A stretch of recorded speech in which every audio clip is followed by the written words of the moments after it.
In a village of Musashi Province, there lived two woodcutters, Mosaku and Minokichi. At the time of which I am speaking, Mosaku was an old man, and Minokichi, his apprentice, was a lad of 18 years.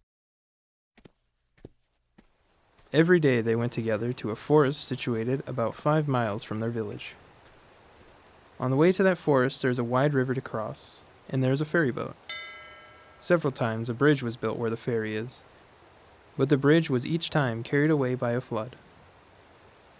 No common bridge can resist the current where the river rises. Mosaku and Minokichi were on their way home one very cold evening when a great snowstorm overtook them.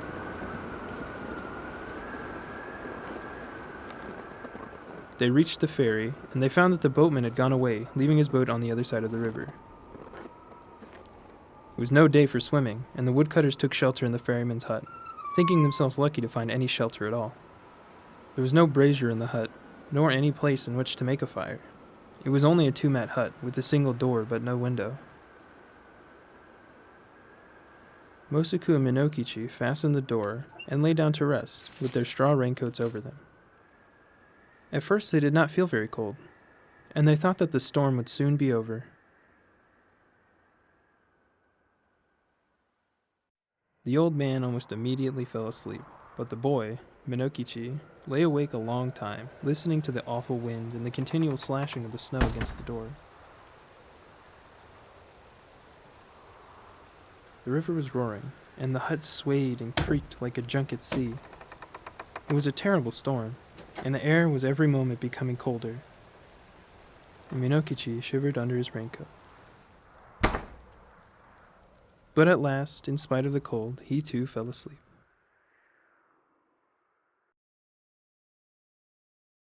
He was awakened by a showering of snow in his face.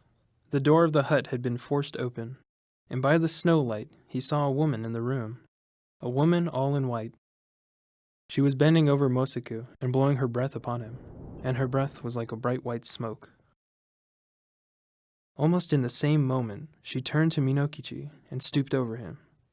He tried to cry out, but found that he could not utter any sound. The white woman bent down over him, lower and lower, until her face almost touched him, and he saw that she was very beautiful, though her eyes made him afraid. For a little time she continued to look at him, then she smiled, and she whispered,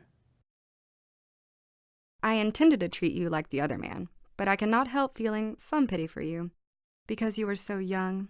You are a pretty boy, Minokichi, and I will not hurt you now. But if you ever tell anybody, even your own mother, about what you have seen this night, I shall know it, and then I will kill you. Remember what I say." With these words, she turned from him and passed through the doorway.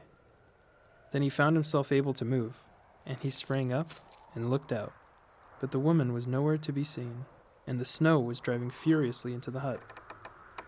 Minokichi closed the door and secured it by fixing several billets of wood against it. He wondered if the wind had blown it open. He thought that he might have been only dreaming, and might have mistaken the gleam of the snowlight in the doorway for the figure of a white woman, but he could not be sure. He called to Mosaku, and was frightened because the old man did not answer. He put out his hand in the dark and touched Mosaku's face, and found that it was ice. Mosaku was stark and dead. By dawn, the storm was over, and when the ferryman returned to his station, a little after sunrise, he found Minokichi lying senseless beside the frozen body of Mosaku. Minokichi was promptly cared for, and soon came to himself, but he remained a long time ill from the effects of the cold that terrible night. He had been greatly frightened also by the old man's death, but he said nothing about the vision of the woman in white. As soon as he got well again, he returned to his calling, going alone every morning to the forest, and coming back at nightfall with his bundles of wood, which his mother helped him to sell. One evening, in the winter of the following year, as he was on his way home, he overtook a girl who happened to be traveling the same road. She was a tall, slim girl, very good-looking, and she answered Minokichi's greeting in a voice as pleasant to the ear as the voice of a songbird. Then he walked beside her, and they began to talk. The girl said that her name was Oyuki, that she had lately lost both of her parents, and that she was going to Yedo, where she happened to have some poor relations who might help her to find a situation as a servant. Minokichi soon felt charmed by this strange girl, and the more that he looked at her, the handsomer she appeared to be. He asked her whether she was yet betrothed, and she answered laughingly that she was free. Then, in her turn, she asked Minokichi whether he was married or pledged to marry. And he told her that, although he had only a widowed mother to support, the question of an honorable daughter-in-law had not yet been considered, as he was very young.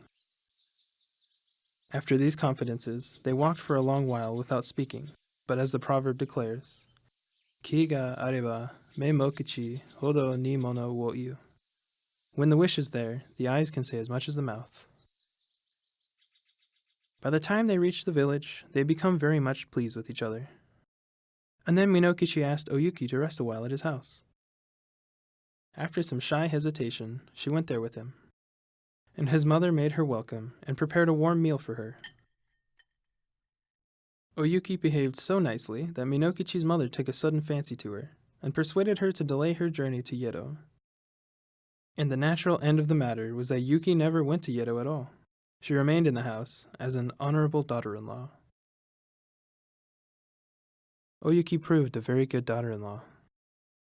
When Minokichi's mother came to die, some 5 years later, her last words were words of affection and praise for the wife of her son. And Oyuki bore Minokichi 10 children, boys and girls, handsome children, all of them, and very fair of skin. The country folk thought Oyuki a wonderful person, by nature different from themselves. Most of the peasant women age early, but Oyuki, even after having become the mother of 10 children, looked as young and fresh as on the day when she first came to the village. One night, after the children had gone to sleep, Oyuki was sewing by the light of a paper lamp, and Minokichi, watching her, said, To see you sewing there, with the light on your face, makes me think of a strange thing that happened when I was a lad of 18. I then saw somebody as beautiful and white as you are now. Indeed, she was very like you. Without lifting her eyes from her work, Oyuki responded, Tell me about her. Where did you see her? Then Minokichi told her about the terrible night in the ferryman's hut, and about the white woman that had stooped above him, smiling and whispering, and about the silent death of old Mosuku. And he said, Asleep or awake, that was the only time that I saw a being as beautiful as you. Of course, she was not a human being, and I was afraid of her, very much afraid, but she was so white. Indeed, I have never been sure whether it was a dream that I saw or the woman of the snow. Oyuki flung down her sewing and arose, and bowed above Minokichi where he sat, and shrieked into his face, It was I, Yuki it was. And I told you then that I would kill you if you ever said one word about it. But for those children asleep there, I would kill you this moment. And now you had better take very, very good care of them, for if ever they have a reason to complain of you, I will treat you as you deserve. Even as she screamed, her voice became thin, like a crying of wind. Then she melted into a bright white mist that spired into the roof beams and shuddered away through the smoke hole. Never again was she seen.